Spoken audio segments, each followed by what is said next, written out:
قابل احترام معزز سامعین اور میری اسلامی اور دینی ماں اور بہنوں، جیسا کہ آپ کو معلوم ہے کہ آج یعنی بروز اتوار سورج گرہن ہے، اس لیے سورج گرہن کے عنوان سے کچھ باتیں پیش کی جاتی ہیں۔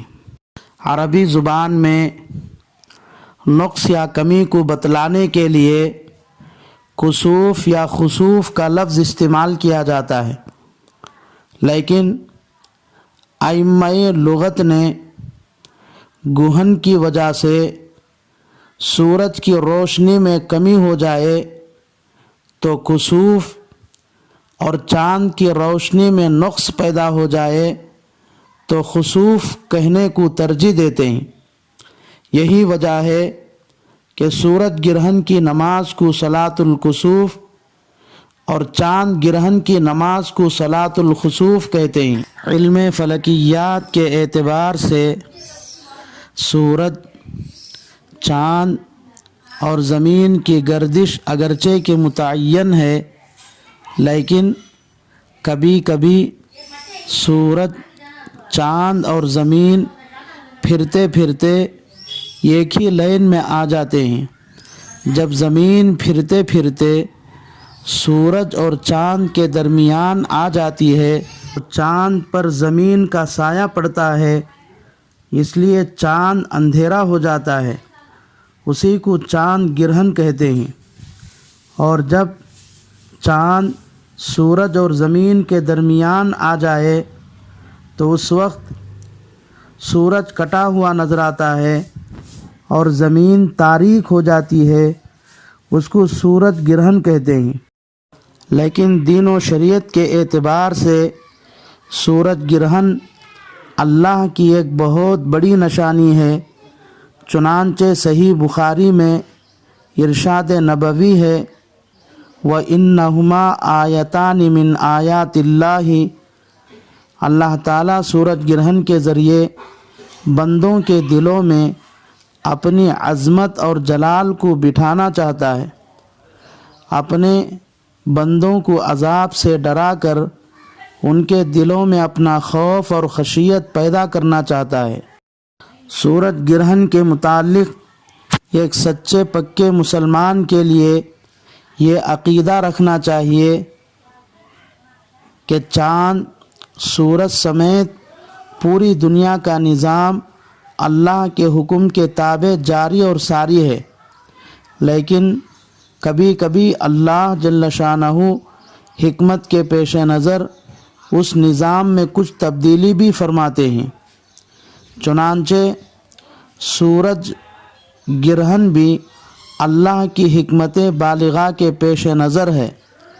چنانچہ علامہ سیوطی رحمۃ اللہ علیہ کے قول کے مطابق سورج گرہن کی حکمت یہ ہے کہ اللہ اپنے بندوں کو یہ بتلانا چاہتا ہے کہ ستارے عبادت کے لائق نہیں ہیں، کیونکہ چاند، سورج جو ستاروں کے مقابلے میں کئی گنا بڑے ہیں، لیکن اللہ ان سے روشنی ختم کر دے تو ان میں اتنی بھی طاقت اور قدرت نہیں ہے کہ وہ اپنے اندر روشنی پیدا کر لے۔ جب چاند، سورج اتنے عاجز ہیں تو ستاروں کا کیا ہی پوچھنا، وہ تو نہایت کمزور ہیں۔ اس لیے کمزور مخلوق کی پرستش چھوڑ کر طاقت اور قدرت والے خالق اور مالک کی عبادت کرنی چاہیے۔ عربوں میں یہ مشہور تھا کہ سورج گرہن اور چاند گرہن اس وقت ہوتا ہے جب کہ زمین پر کوئی بڑا حادثہ ہو۔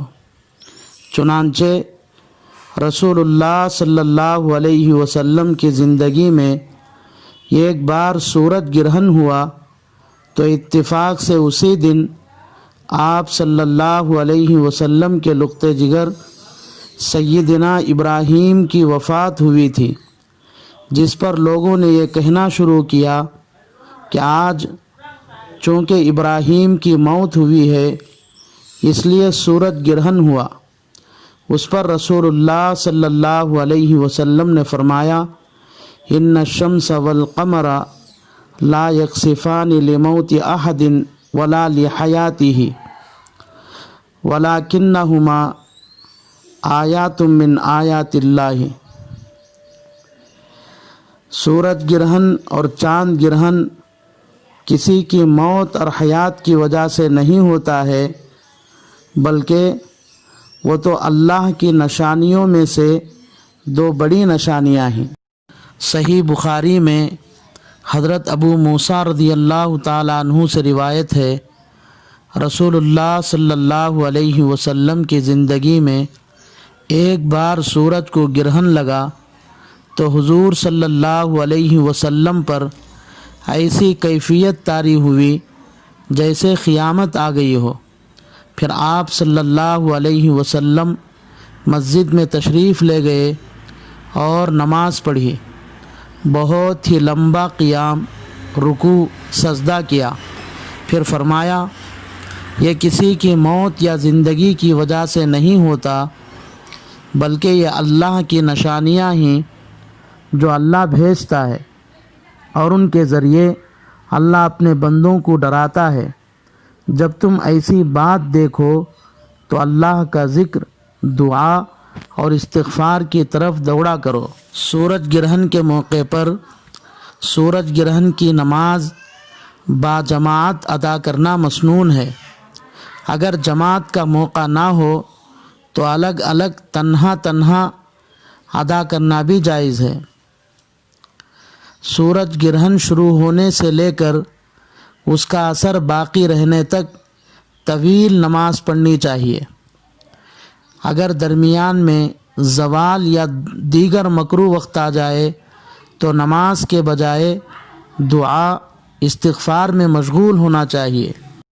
عورتیں بھی سورج گرہن کے موقع پر اپنے اپنے گھروں میں تنہا سورج گرہن کی نماز پڑھ سکتی ہیں۔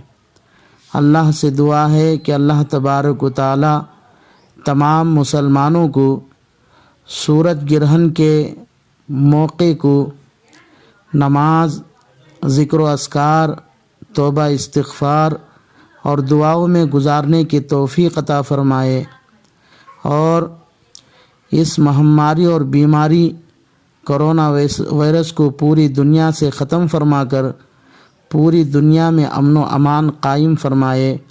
آمین۔ وآخر دعوانا ان الحمد للہ رب العالمین۔